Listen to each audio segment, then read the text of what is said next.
Okay, Said, your question. Thank you. Yeah. Please, I would like to know what's the meaning of port, P-O-R-T, in networking. Okay. So your port in networking, okay, is let's say your port is like your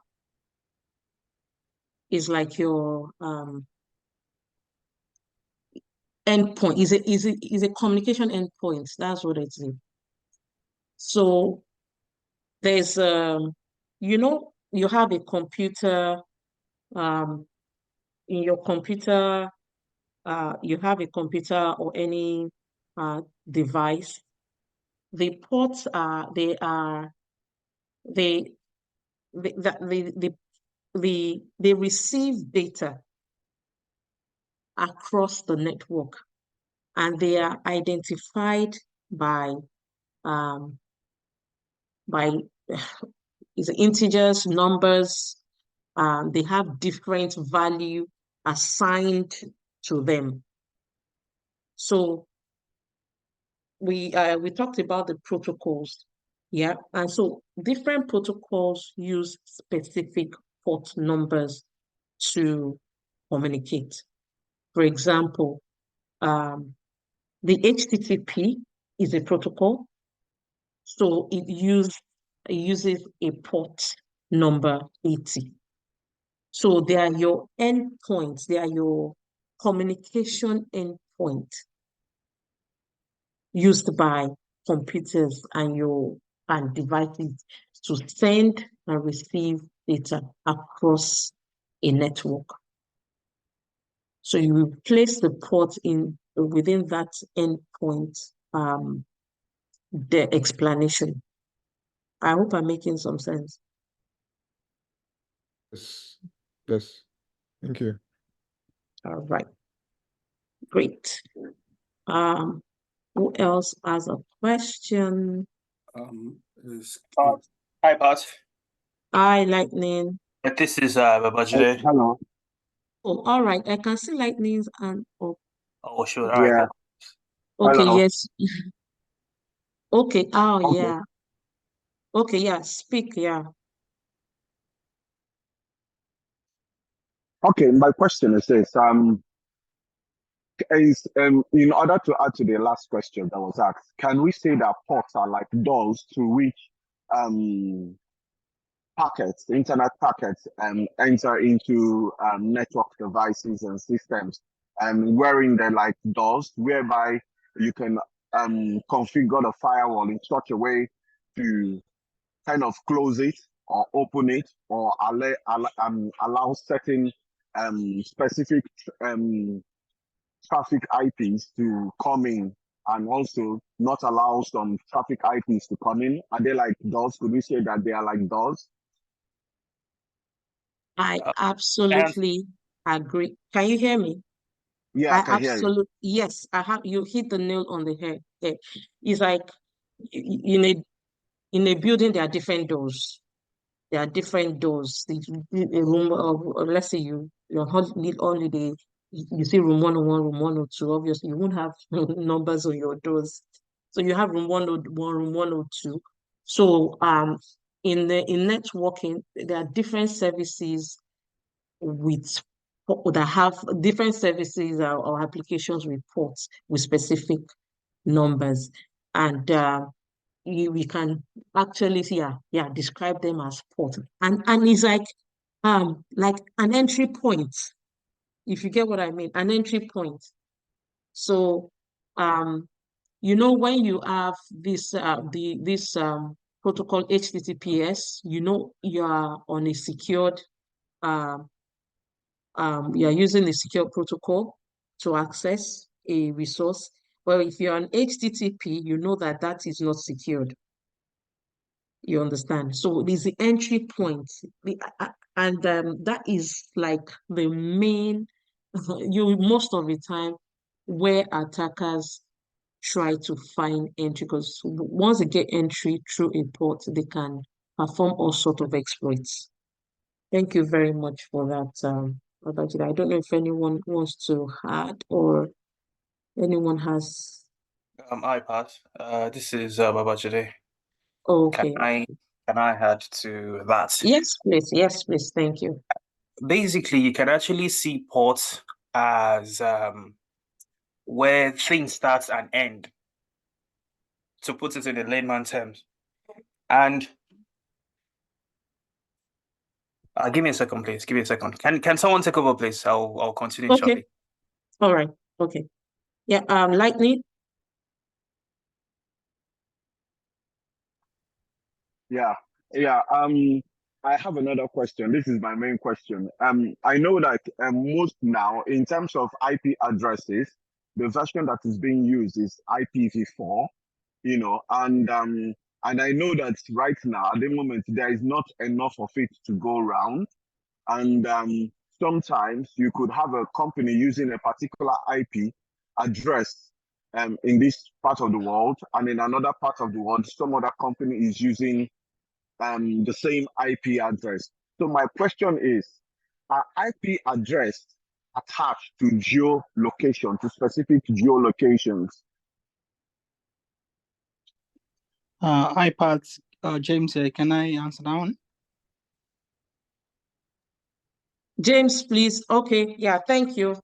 Yeah, sure. James, So, over to you. Right? yeah, to answer your question, yes. So, you said something about IPv4 address being finished. No, it's still way much available. That's why we have the concept of subnetting. So there's a concept in networking called subnetting, whereby company buys one IP address, which is a public IP address. There's a lot that goes into networking, but I know Pat has dealt, a lot more into it. But because this is not a networking course, so we can just go at very surface. So to answer your question, yes. So when like every countries, like UK, US, whatever, they have what is called a public IP address. So that when you are coming from that country, your source IP address is from US, UK, whatever. That's for country as a whole. Then coming down to organization specifics, yes. So you can have like geolocation in terms of the area.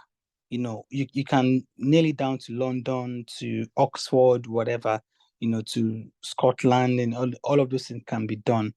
So yes, it can be, specifically locked down to location. And in terms of whether IPv4 is going to be finishing, no. So we have a concept called subnetting, which means that as a company, you can buy one IP address, which is public IP. Public IP address means IP that is routable on the internet or that is accessible, but the right term is routable, meaning that it can connect on the internet. So when you have that one public IP address, so there is what we call private IP addresses, which are free. They've been saying this and that is going to finish. It's not finishing anything. It's a lie. It's not going to finish. So that's private IP address, which is free. There are billions of IP addresses. So we have like class A, class B, class C, ranges, from 10.0, that's class A, from 17.2, 172, that's class B, then from 192, that's class C. So you could pick anyone. So if you look at your home network and just go to a command prompt and type cmd and do ipconfig/all. If your IP starts from 10, then you're on class A IP address. If you start from 172, you're on class B. If it starts from 192, you're from class C. So those are private IP, but those private IP addresses, they have up to 253. So there's one for network, there's one for host. So it's 255, but you take two out of them. So one for network, one for host. So making it like 253 that is available for you to use just on a one particular address. So imagine company, you could use billions of them. So when you now have your public IP address, that one is going to be sold to you. That's like paid for. Then you can then hide all of those your private IPs you will do what we call subnetting. So you hide them under your private IPs. So under your public IP. So everything that goes to the network from your LAN or from your office, don't let me use big terminology. Just say from your office, it will go through your public IP address. Your public IP address is your gateway or your router, as it were. So all of your communication to the wider network would go through that public IP address. So what people are seeing is your public IP address, but behind it, there are other hosts that are connected to your private IP, to your network, which your endpoints within your network are using your print server, file server, endpoint, laptop, whatever within inside your company, because you cannot afford to buy public address for all of them. It's too expensive. So you only buy one and you subnet it. So then you go to the internet through your one public IP address that you paid for, but everybody will still be able to go to the internet through that means, basically. So it's just like, Jesus Christ. For those that are Christians, that we see God through Jesus Christ. So we can say public IP address is like Jesus Christ, and your private IP address that like followers. So we see God through Jesus Christ. So I hope that answers your question. Fantastic. Thank you, James. So by Yeah, the way, for those who haven't thank met you. James, James is our lead consultant, and you're going to be hearing more from him from this Saturday. Wow, Okay. that's great. Thanks so much, James. I was wondering, who is this person? Who's this? Is it one of you, the interns? Yeah, so No, I knowledgeable. was wondering that too. I said, He's this your kind guy of at the top. this one is student. This student knows more than our teacher. How will our teacher cope now? Me that was even saying, let me just go and sleep. JJ there. If it's a distance talking, let me just pack my load and go and sleep. Yeah. So you got the best answer in broken down in details. Wow. Yeah. In fact, we're About supposed it. to even record that. It's recorded. Everything is recorded. You're going to get it recorded Okay. because you want to get to all of that. Thank you so much tonight, James. I think we have one more person. Lightning, is this legacy hand or you've asked your question? Sorry, so sorry. Let me break down my hands now. Okay, thank you. I might have one question later on in that, but let's just for the sake of time. Okay, thank you so much. I think we've done well with time, except for the question. We are 9 minutes past. Yeah, the plan sorry. was 1 hour. Yeah. Sorry, I just have a suggestion. It's not a question, and it was regarding from last week's last week's class. You mentioned some words that we should get familiar with. Some buzzwords that we should just get familiar with and understand them. Some terminologies. I would suggest if you send us those, or just put it in the chat. Okay. Those terminologies or so those words, so we can recite them and understand them and begin to be able to use them properly. Yeah. Okay. Yeah. All right. That's fine. Yeah. Thank you.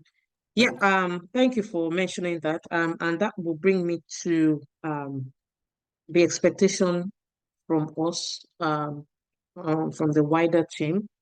So next Monday we are going to as a team we're going to have to do a presentation and I'll put the questions in the group chat. I think after myself and James, we've had the discussion because you're going to have to present what you have learned. And I think one of those things that you need to start thinking of is the concepts and basic and fundamental things that has been taught in this first few weeks. So that will be part of a presentation. And in addition to that, I have to ask DG what else you would want from you, because it cuts